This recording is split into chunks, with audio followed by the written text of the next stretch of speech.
Universal Design for Learning, or UDL, is a design framework that instructors can use to reduce barriers students face in the classroom and increase access to opportunities to succeed.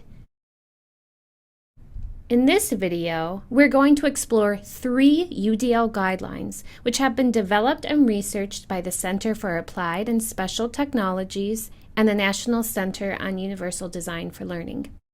Those 3 principles are that instructors can provide multiple means of engagement, or ways in which instructors can make content interesting, relevant, and motivating for students to learn.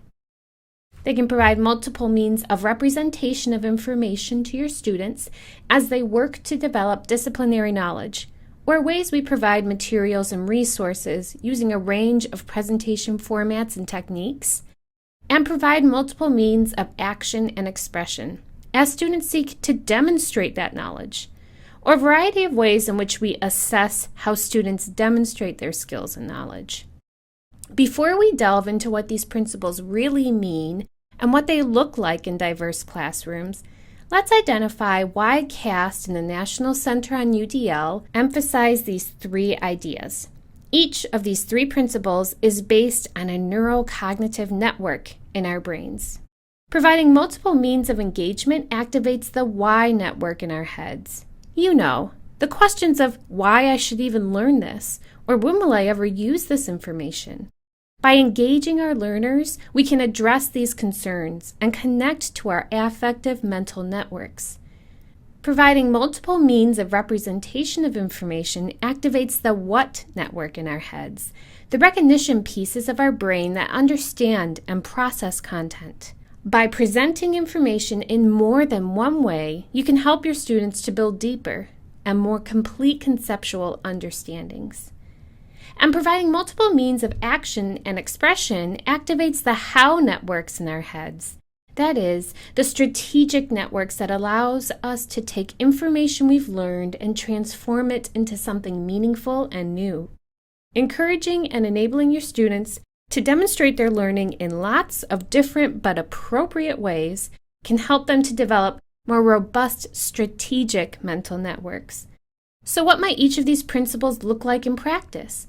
We'll dive into each concept in its own video, but here's an overview of how instructors across disciplines can start to think about providing multiple means of engagement, representation, and expression in learning interactions with students.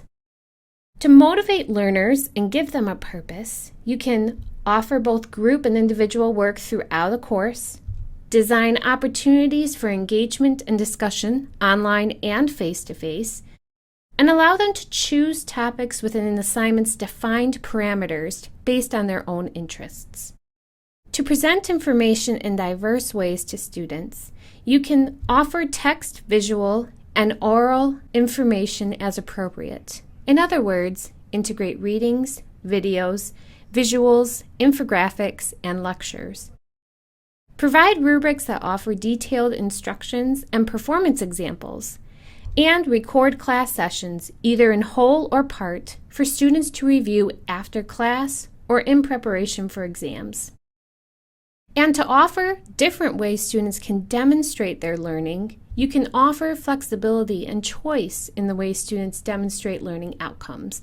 For instance, either an in-class or pre-recorded presentation. Provide opportunities for feedback and revision of coursework throughout the class, and increase the number of low-stakes assignments that help learners work toward course outcomes. Depending on your instructional setting, student population, and personal comfort levels, these principles can be no-tech, low-tech, or high-tech. Nevertheless, UDL adopters often use technology due to the free and low-cost tools that provide powerful learning possibilities. Consider what might work for you and your students.